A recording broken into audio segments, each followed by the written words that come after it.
Hey, how's it going? So, today I want to acknowledge before I start the passing of Rob Reiner and his wife Michelle through by unnatural causes. Watch TMZ for more on that. Um, so, I have some cards that I pulled, some from today and one from a couple of days ago. I think the only thing I want to say is, well, haha, the only thing, it's going to be more than a thing. Still, like, really noticing how just roller coaster it's been feeling just to live like day by day. It's getting more and more intense. So yeah, those passings I think definitely were like a fracture point where a bunch of steam could release, for lack of a better word, to be concise. So anyway, it is tragic, it's horrible, or horrifying, well, and horrible, I guess, the way that it happened, from the little bit of reporting that I've seen, which it doesn't do much more than name names and the manner of the passing, and I guess it's pretty fresh. So, more to come on that, but when people go, we don't know, like I didn't know immediately that when people go that it wasn't like a big tragic loss, and the other thing about when people go, it's like the people that are still here kind of make it about them, and lose sight of the person and the life that they lived, which is why I kind of I've always had an aversion to funerals and stopped going at such an early age that it like pissed adults off. But I was like, I don't want to go because that is for you. It just becomes a what do you call it when you say things to make yourself look good? Humble brags. Except it turns not so humble, and I don't know. I'm sure there are, like, of course there are people that are there sincerely because of out of love and loss, which is what I'm trying to get at. You shouldn't. It's not good to feel loss for too long. Or if you can get to a point where you can avoid it, it's not necessary, because you may not know this like at some earlier stage in your life, but you may come to learn that they're not really gone. Like, people grow up saying things or go through life saying things like, I felt their presence, or like, I felt like my mom was in the room, or I felt like they were agreeing with me and telling me this was the thing to do. So that's not just a feeling. I mean, things give you feelings. Things make you feel things. So when they pass, their composition changes, but not their, like, eternal essence, I guess, like the soul, however you want to term it. But here we exist as meat people, meat puppets, and when we pass, we revert to our original state, which is an energetic light form, which always makes me think of that episode of Star Trek TNG where there was like the creature that was like all shocky and they had to like learn how to communicate with it. Shoot, I can't ever remember the name of it when I'm trying to think about it. It's not polyester. Anyway, because there's a number of episodes that you could say, well, it could be this, it could be that. I apologize. How else can I describe it? It was like brownish. Anyway, it was one of those things where the Enterprise was doing something that was hurting it or aggravating it, like putting sound things in the ocean that totally harmed the ecosystem there. So, I mean, it was one of those episodes. Not the point. Not the point at all. The point is, their lives meant something where his particularly, and I'm sure she was a part of it. Like, I don't read credits. She may be all over the credits of all of the movies he made.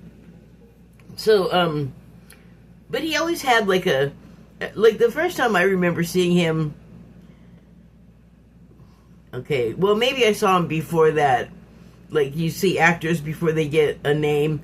So, but the first time I really think about him, seeing him the first time, was All in the Family.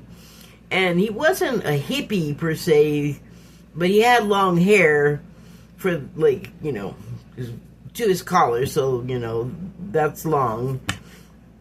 Back then it was long. But, he just had, like, more sort of left-leaning hippie ideas, and that was the character, but I think it was also the man, because up until, like, recently, he was very vocal about things, and he had very strong opinions as far as, like, American politics, or U.S. politics, and, the people's roles in it, and he was always saying that, like, he knew some things that he could, like, bring out and, like, smear people and make them look bad or reveal things that they've kept hidden. And there are a lot of times where someone like that, or someone will be in a situation where they're like a whistleblower of some type, and then they come to harm. And it happens so much that I don't know if we're just like inured to it or what, but there's also, like, the people that really don't want people saying stuff. Some to the degree that they choose violence and fatality. So there's a element of conspiracy theory around this. But I have been discovering that so many things that we have come to know that we think we know are just completely not that thing at all, like the opposite, something else entirely. And what we're perceiving is not so much a figment of our imagination, but a shared, like, holographic projection, like a holodeck, because apparently I've just learned that large-scale holographic projections are a thing, and have been since, like, really ancient times, like the crucifixion.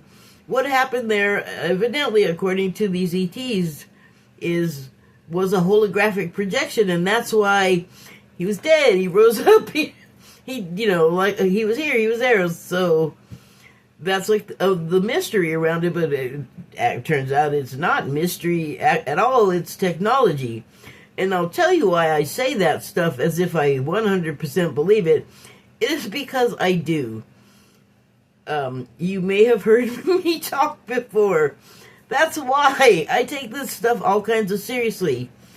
And the more I learn how much wool has been pulled over our eyes and the degree of complexity to the weave is crazy. Sorry, don't mean to yell.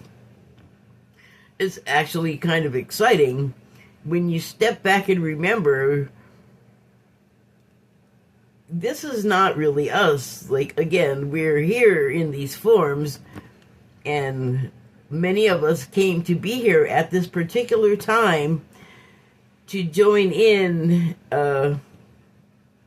the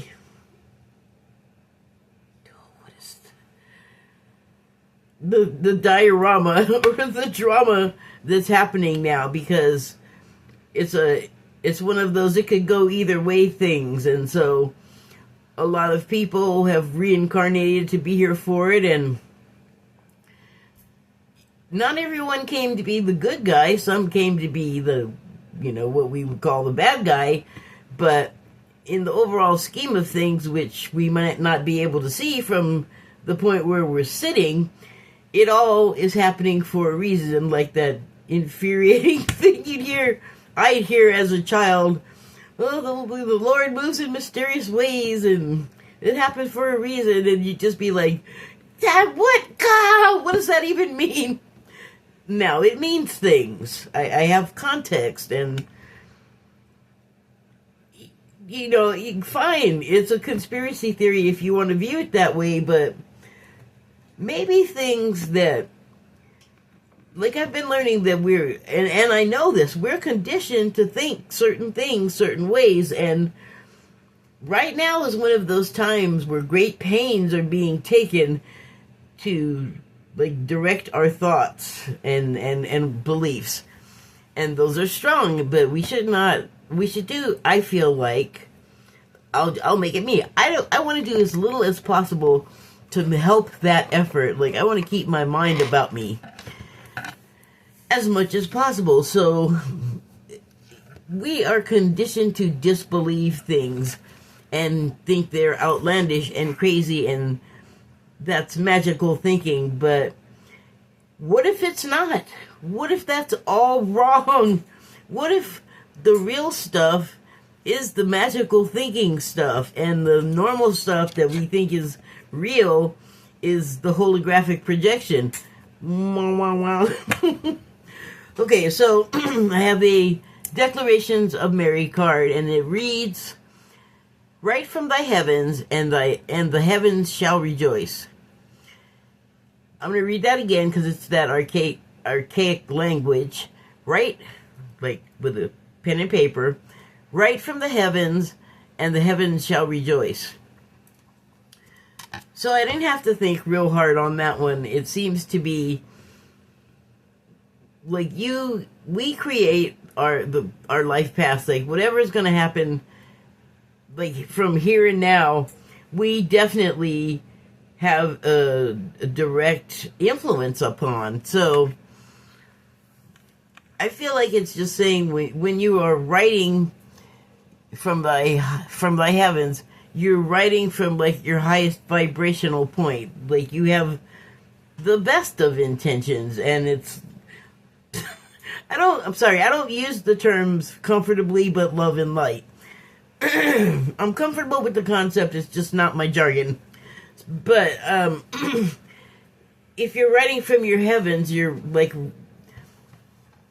composing your next steps, like writing your life, like literally composing what's going to happen from the highest order, where you want to help and partner and share and love, and it's much more important than competition or appearance and greed and acquisition. So I feel like that's what it means when it says "write from thy heavens, and the heavens shall rejoice." And from that, I take it to mean, obviously, that, like, oh, they're, like, yay, happy, rejoicing, but also good fortune will, like, smile upon you, or like, you'll have, like, good things in your life, because, you do good things, then you tend to do better than if you do, like, the things we consider bad, like illegal things, hurtful things, theft, and assault, things like that. Like those, not the good ones. And so when you do those, I think what the heavens, I mean, they were talking about it, so I'm just going to go ahead with it. I think what the heavens want you to do is, like, be good to each other, help each other, like, lend a hand, not like do everything you can to trip the other person up and make their life miserable. And also, mind your business, tend your own garden. You don't have to like mess with other people. You got your own thing, and it coexists, and you can make yourself joyless by trying to find it when you're looking at your own life or accomplishments and then comparing them to someone else. Like, there's that right there, you're blowing it. Like, you're taking the joy out of your life. Because to make the comparison and compete, you're, well, it's not like a giving receptive energy. It's an against energy. It's a elbowing you out of the way energy. So, yeah, I wouldn't call that like good. And so, I don't think the heavens really have to do much when you're in that kind of state of mind. It tends to come back and bite you. And by the same token, if you are, like the person operating from your highest vibrational point, then what you attract to you is going to coincide with that vibration. Like, that's, I think pretty much how it works. Okay, so I have some cards also from the Shaman's Dream Oracle deck, and I was really thinking about Rob Reiner and what happened to him, and what I guess happens to a lot of people. It's no coincidence, I think, that Epstein is in the news when something happened to him that everybody feels is funky and untoward, like something's just not right about it. And then, like, the covering up and the multiple scrubbings and redactions of the same supposedly documents, there's a little bit of information that has gotten out about what more is being redacted and scrubbed, and it's anything connected to the first batch, I guess, which does not indicate innocence. I mean, if you keep running back and doing it, it's like you're going back to the litter box to recover that pile of turd with sand because, you just realized you missed a spot or you added a spot. It's just frantic, and it just looks like you're trying to hide something. It doesn't matter anymore what you say or what kind of, trouble, good God, in the world that you create as a distraction to make people not think about it. Epstein is in the news nevertheless, and so we all, I think, have an idea of like what that was about and why it's one of those not good things from all appearances, because we could be totally wrong and it's a good thing. Hard to square that one. But moving on, Diddy also in the news. Similar violations of people and laws, apparently. And then there was a third. It doesn't matter. There's always another one somewhere. Like the Tate brothers. They had a similar human exploitation situation happening. And it's just like, it is everywhere. And everything that can be done to cover it up by the people that are doing the things, and they don't want the other people to know because they don't want to get in trouble or jail.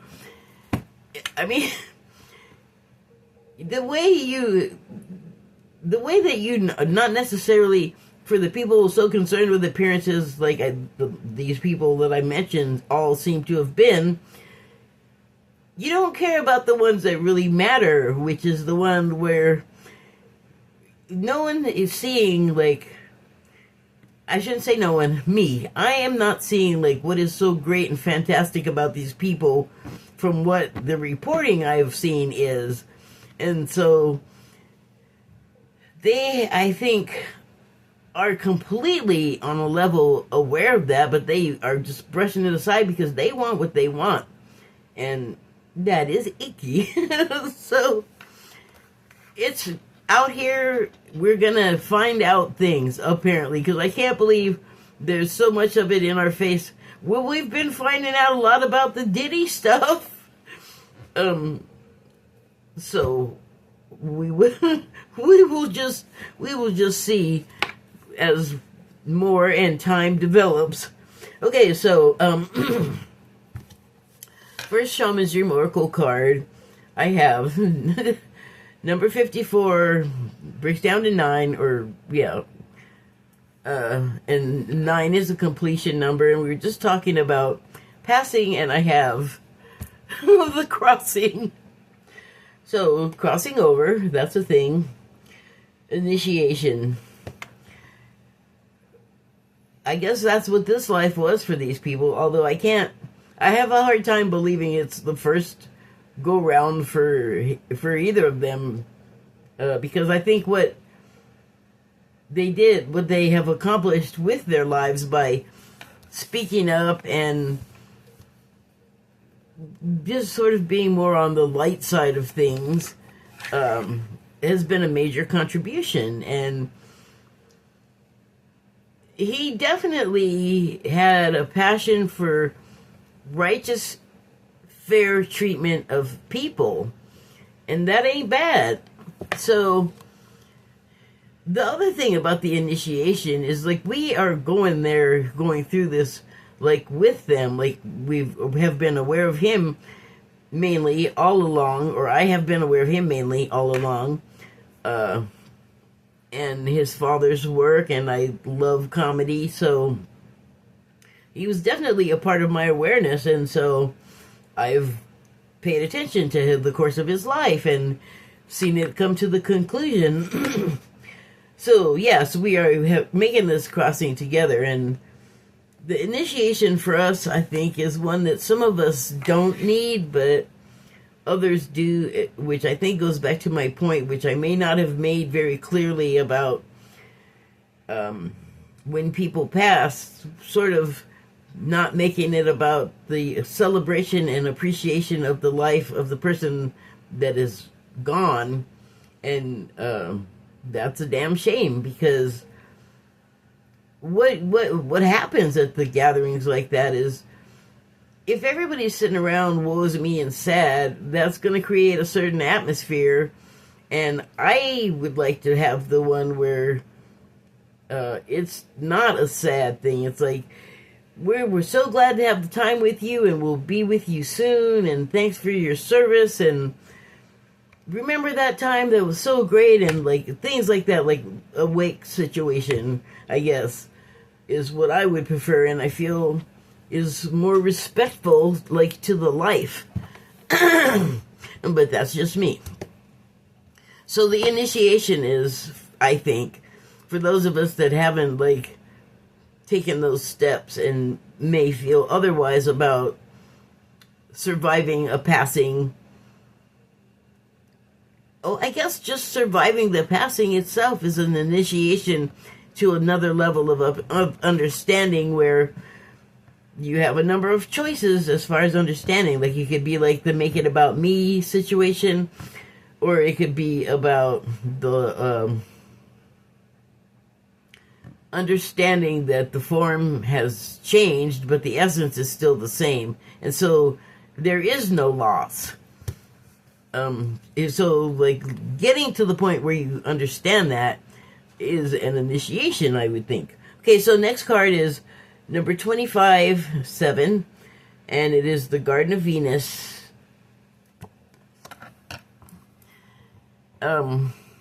Which, you know, we have the myth of heaven, and, you know, still on the talking about the passing, I guess.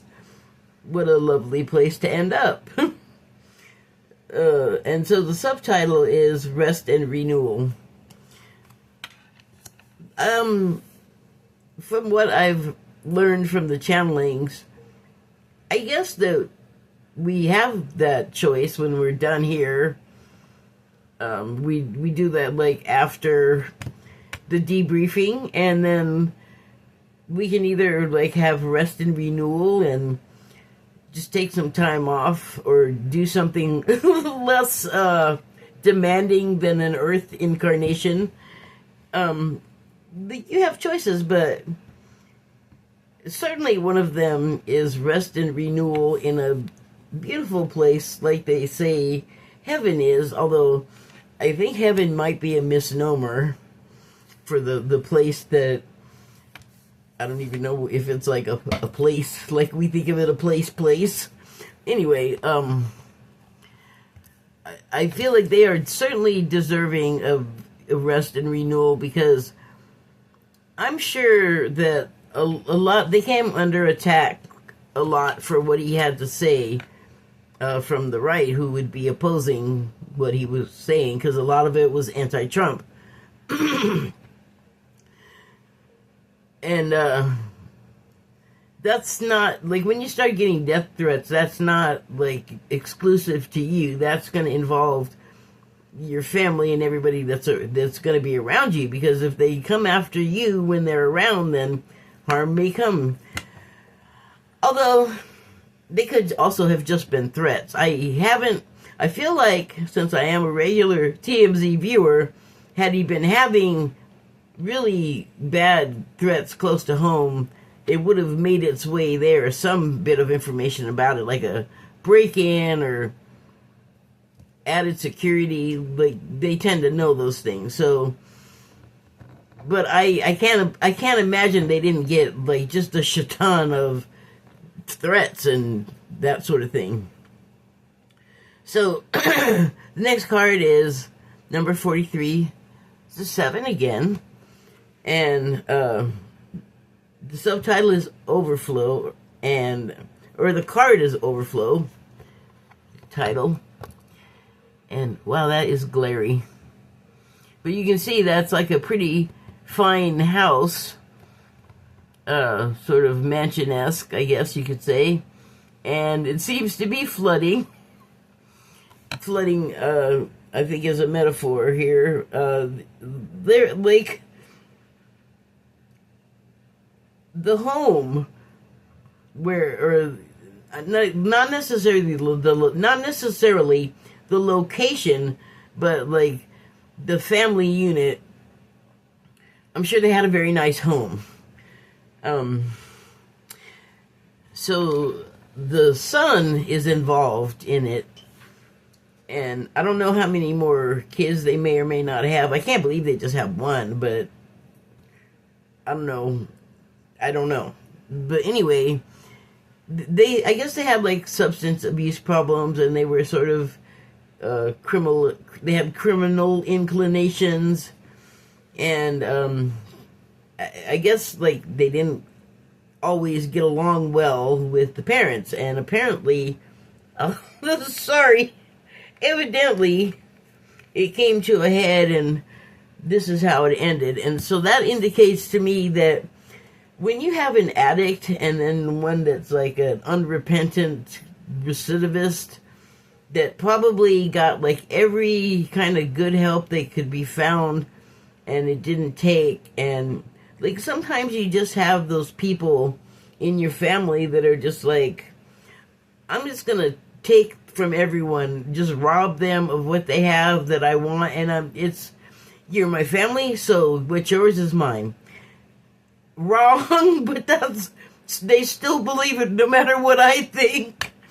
So that could create tension, a lot of tears and emotion, and again, it came to a head, overflowing, overwhelming plenty of stress and drama, and that's just two areas of their lives. Who knows what was going on with the wife? Might have had stuff that was serious, and like some things they kept close to the vest because it's none of our business, in-laws, parents, it could be so many things, business, and sometimes when things come to a head, it's because everything happened at once, and so I feel like that may be what happened there beforehand.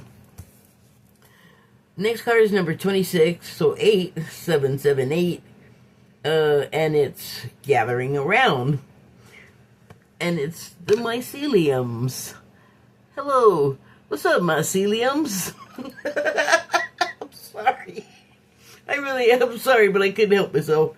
Okay, the title of the card is Gathering Around. So the survivors, presumably that's what they would be doing, having some form of gathering along the lines of what I was talking about. Woe is me, or whoa, they were great situation. The subtitle is The Power of Community. So it's not just them, though. It's not just the family. It's not just the business associates. An extended family, or it is also the extended family. Like just everyone else that knew and loved of the man and his work. I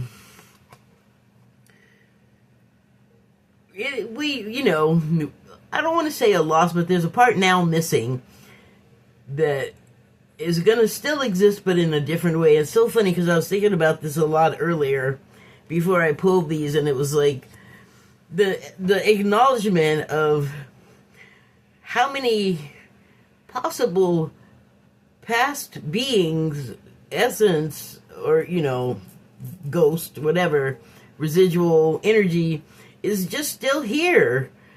Like, we don't even think about it. And I think this might kind of go to that sort of, like, holodeck life where, yeah, we can feel and stuff feels solid and real, but it actually, like, isn't. It's just, like, collective agreement, vibration, holding what we perceive as reality together. So, wow, now I got all lost. But there's something about the holographic projection nature of just life where, we think, I'm not even talking about that being like some kind of trick played on us in this case. It just happens to be the nature of reality, maybe. And regardless, we still feel things, and community and support is what we at these times have in common. And so we all kind of need each other for the same thing, and it's a completely, a co-creative partnership.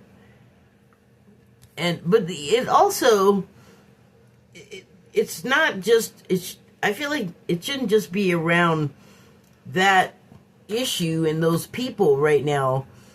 I mean, yes, oh my gosh, the wars. So, and just regular life in the USA with Brown University, and in Australia with the Hanukkah attack thing. There's no shortage of things to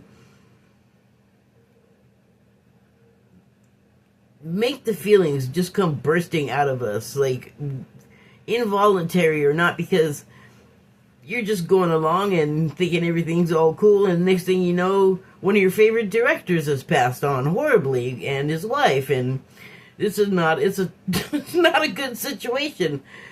But what we get from it, because we do get from it, something that's more important than like the woe is me situation, and it is that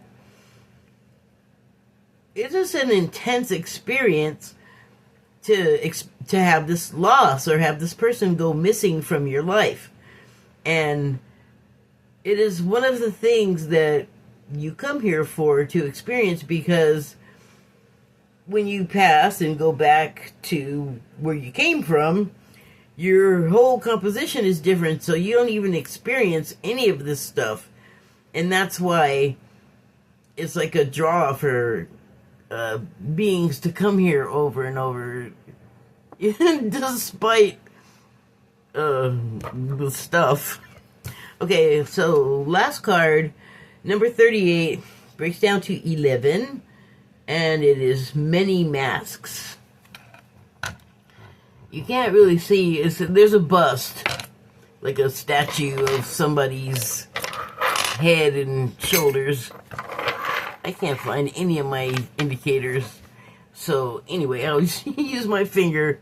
But yeah, you can see that it's like head shoulders, indistinguishable face, like blurry and out of focus, and then you have these masks floating around that I guess are just there like to grab at your convenience, like whatever you need, because I guess you can wander through life as sort of a faceless entity lacking detail until you need to like show up and, you know, present yourself as somebody useful or attentive or alive. And gosh, what does it mean? Like that, like the rest of the time you're just this sort of blank clone thing. Like you don't come alive or have a real personality, but it's not real because it's a mask. Like, where are you? So the title is Many Masks, and the subtitle is The Authentic Self. So now that I'm looking at this in this particular light angle, it looks a lot different. Like, I can see details of the face, but they're faint. And it's like they're holding back and wearing a mask to, like they're hiding the authentic self, which is a shame, but I get it, you know, because you can want to hide behind a persona for protection, or to just like put something between yourself and what's coming at you that you don't necessarily really want to deal with authentically. Like, you don't want to bring it into your energy, so you deflect and you like defy them getting at you and your authenticity by wearing a mask. And that's a pretty common concept. And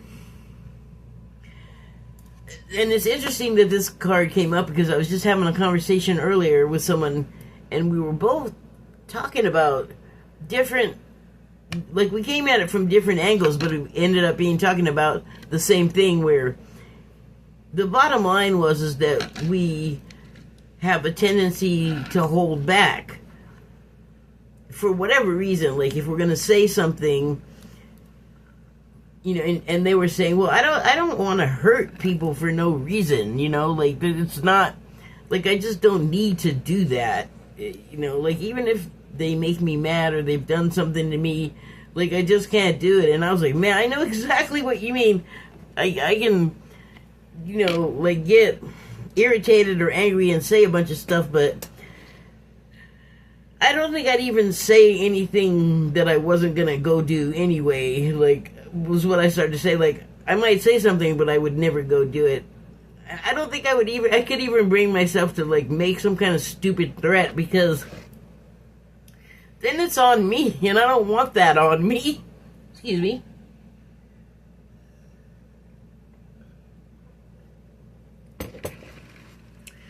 But we throw on a mask and then say whatever's expedient for the moment, because you don't want to have to deal with the reality of the situation if you say what you authentically want to say. So it's always like the floating masks kind of make sense. And it's funny I said that they're just there to grab when you need it, because sometimes you just can't totally be your authentic self.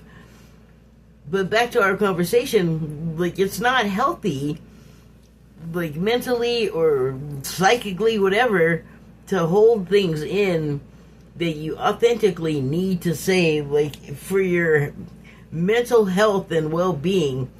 If you don't say it, you're going to feel terrible until you do. And that's something that I've said it recently on here that I need to work on, but I need to, like, hone my skill, or, like, learn how to be a whole lot more diplomatic. And I guess I'm kind of struggling with how diplomatic do I have to be if I still want to be authentic. So, I'm still tuning that. And